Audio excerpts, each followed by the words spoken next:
Ora lui dorme sotto i ponti di questa città.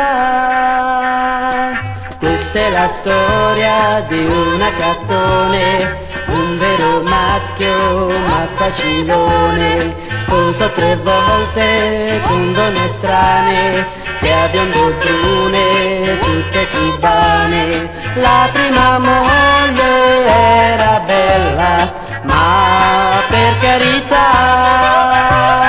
fece parecchi figli belli, ma di qua e di là.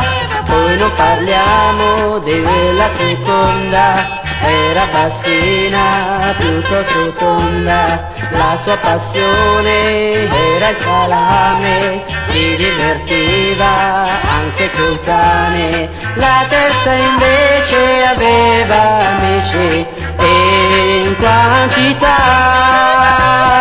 e se li lavorava tutti con voracità.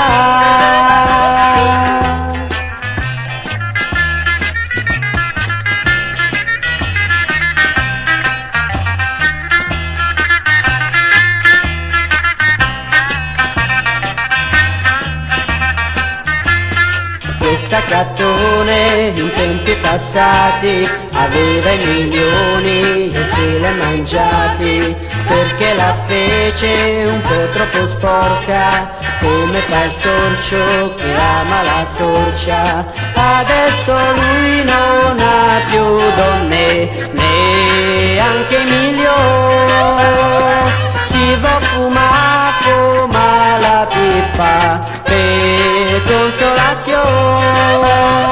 È stato un tipo assai risoluto, era chiamato Jimmy il cornuto. Ne ha fatte più di quel Carlo in Francia, si è speso tutto fra donne e pancia.